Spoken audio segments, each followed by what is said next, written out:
जय, भगवान की जय, प्रभु विश्वकर्मा भगवान की जय। ये ओम शिव कांवरिया ट्रस्ट के तत्वावधान में दूसरी बार मुझे ये अवसर मिला है कि विश्वकर्मा कथा डोंबिवली के भक्तों को मैं सुना रहा हूँ। जैसे राम कथा होती है, राम का जीवन चरित्र, कृष्ण कथा होती है, शिव कथा होती है, देवी की देवी भागवत कथा होती है, वैसे ही भगवान विश्वकर्मा का जीवन चरित्र यानी कि ये विश्वकर्मा पुराण कथा है। और विश्वकर्मा पुराण कथा में राम, कृष्ण, देवी दुर्गा, सभी देवी देवताओं की कथा इस कथा में भी लोगों को सुनने को मिलती है। मगर ज़्यादातर राम कथा, भागवत कथा का प्रचार प्रसार ज़्यादा हुआ है। विश्वकर्मा कथा बहुत सीमित होती है, इस वजह से लोगों को ज्ञान नहीं है। इसलिए विश्वकर्मा भगवान जो जगत के सर्जक है उसको एक सीमित लोगों के लिए समझ रहे हैं। मगर सभी को मैं एक ही बात कहूँगा कि विश्वकर्मा भगवान सबके हैं, सबके लिए हैं, ना ही केवल मनोमय त्वष्टा शिल्पी देवज्ञ के लिए है। ये तो उनके संतान हैं, मगर ये तो सबके भगवान हैं जिन्होंने सृष्टि की रचना की है। मगर एक कथा सुनने के बाद ही लोगों को पता चलेगा कि जगत पिता है, जगत के सर्जक हैं।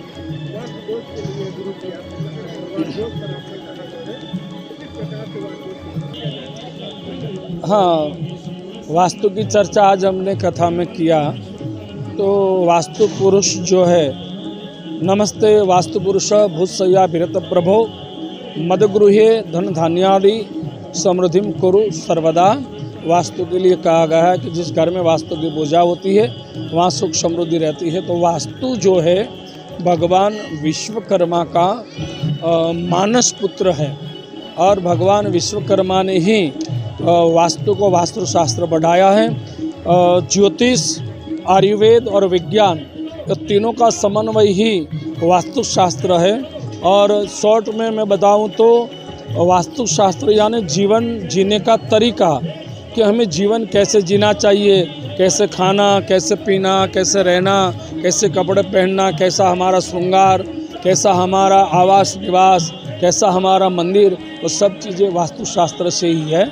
और वास्तुशास्त्र ही हमारे जीवन जीने की राह बताता है। देखा जाए तो पश्चिम तरफ भोजन करने से, दक्षिण तरफ भोजन करने से, उत्तर तरफ भोजन करने से जो लाभ होता है। हाँ, वो बात है कि हमारे वास्तुशास्त्र में वैसे तो निर्माण के लिए भी 10 दिशाओं का सूचित किया गया है कि मानो कि अग्निकोण में रसोई घर होना चाहिए, ईशान में पूजा होनी चाहिए। ये सब जो बातें हैं वो एक विज्ञान है। मगर पहले ऐसे गैस के चूल्हे नहीं थे, हम जंगल से लकड़ी काट कर लाते थे। तो पहले ही सूर्य की किरण अग्निकोण में होती है, उसी हिसाब से उसमें कीड़ी मकोड़ी या कोई गीला है तो सूख जाता है। ये पूरी एक विज्ञान भी है। और आजकल वास्तुशास्त्र है, मगर कुछ लोग अंधश्रद्धा की वजह से अपने घर में बदलाव करते हैं। मगर सच में तो ये है कि वास्तुशास्त्र में मंत्र, तंत्र भी निवारण में बताया गया है। मंत्र से भी होता है, तंत्र से भी निवारण होता है और यंत्र से भी होता है। मंत्र से यानी कोई यज्ञ वगैरह से भी वास्तु दोष का निवारण होता है। तंत्र यानी कि व्यवस्था, और यंत्र यानी कि मानो कोई घर में ज़्यादा अंधेरा है, सूर्य प्रकाश ठीक से नहीं आ रहा तो मानो ट्यूबलाइट लगा दो, हवा ज़्यादा नहीं आ रही पंखा लगा दो, यंत्र हो गया। तो वैसे भी उसका निवारण बताया गया है। वास्तुशास्त्र एक विज्ञान है, मगर आज बड़े दुख की बात है कि अंधश्रद्धा ज़्यादा फैल चुकी है। तो मैं एक निवेदन जरूर करूँगा कि वास्तुशास्त्र जो है वो पूरा विज्ञान है। और अपने घर में जिस हालत में कोई अच्छे वास्तुशास्त्री को बुलाइए, तोड़ फोड़ करने की कोई ज़रूरत नहीं है, ऐसे ही उसका निवारण हो सकता है। दूसरे वर्ष की जो विश्वकर्मा महापुराण कथा है बहुत अच्छे तरीके से चल रही है और इस बार कथा का प्रचार बहुत ज़्यादा जोरों में है। बहुत दूर दूर से लोगों को जानकारी भी हुई है। महाराष्ट्र में मुझे लगता है कि शायद ऐसा कोई जिला हो कि जहाँ पहुँचा गया हो। सारी लोगों को पहचान इसका परिचय किया गया है। अब धीरे धीरे लोगों को जागृति हो रही है, क्योंकि किसी को पता ही नहीं था कि विश्वकर्मा महापुराण कथा होता है या विश्वकर्मा महापुराण कथा करना चाहिए। लेकिन विश्वकर्मा भगवान ओम शिव कंवरिया ट्रस्ट के जो कमेटी वाले हैं उनके मन में जो बिठाया कि भाई विश्वकर्मा महापुराण कथा होना चाहिए, तो ओम शिव कंवरिया ट्रस्ट के सारे पदाधिकारी कमेटी गण मिल करके इस विश्वकर्मा महापुराण को सफल बना रहे हैं और ऐसे सफल बनाएंगे।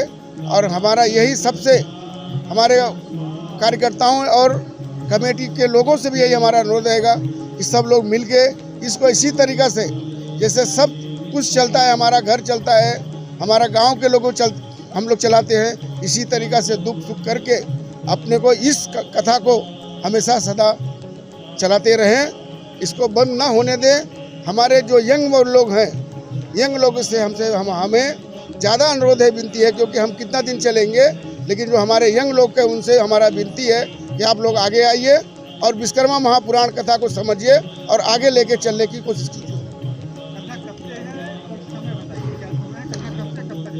कथा जो है 6 तारीख से चालू हुई है, 12 तारीख तक जाएगी, 12 मार्च तक। और 12 मार्च को कथा का समय बदली कर दिया गया है। समय 10 बजे से लेके 1 बजे तक चलेगी। 1 बजे लोग जो भी नाश्ता पानी तैयारी रहेगी, उसको नाश्ता पानी करने के बाद हवन में बैठ जाएंगे। हवन होगी, उसके बाद 7 बजे से भंडारा चालू हो जाएगी। यही हमारी लोगों से अनुरोध रहेगी, जितने लोगों को ये सूचित होएगा सब जानकारी रहे। और जो रोज का कथा है वो 6 से 9:30 चल रही है और इसी में 10-5 मिनट आधा घंटा आगे पीछे तो होता है, लेकिन जितने लोगों को समय मिलता है समय निकाल के यहाँ पे आने की और भगवान की कथा को, भगवान की गाथाएं, भगवान की लीलाएं सुनने की कोशिश किया जाए।